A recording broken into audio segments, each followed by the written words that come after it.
Tento príbeh nie je len povesť. V archíve v Levoči z 19. storočia je záznam o hroznej udalosti.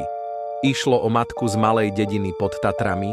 Otec detí ich jedného dňa opustil.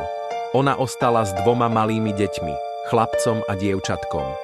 Niektoré záznamy hovoria, že žili v biede, iné, že matka mala psychické problémy. Jedného dňa zobrala deti a vybrali sa na Štrbské pleso. Bolo skoré ráno, všade ticho, nikto ich nevidel. Zastavili pri vode.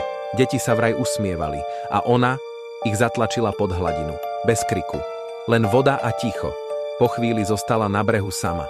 Telo detí našli o 2 dni. A ona sama sa prihlásila. Údajne povedala len, aspoň ich nič nebude bolieť. Archívy hovoria, že súd ju poslal do väzenia v Levoči. Tam vraj prestala rozprávať. Po 3 mesiacoch zomrela. Rybári a turisti tvrdia, že vždy na jar, keď voda stíchne a padne hmla, vidieť 2 postavy, ako stoja na brehu. Deti. Držia sa za ruky a hľadia do vody. Presne tam, kde ich naposledy videli živé.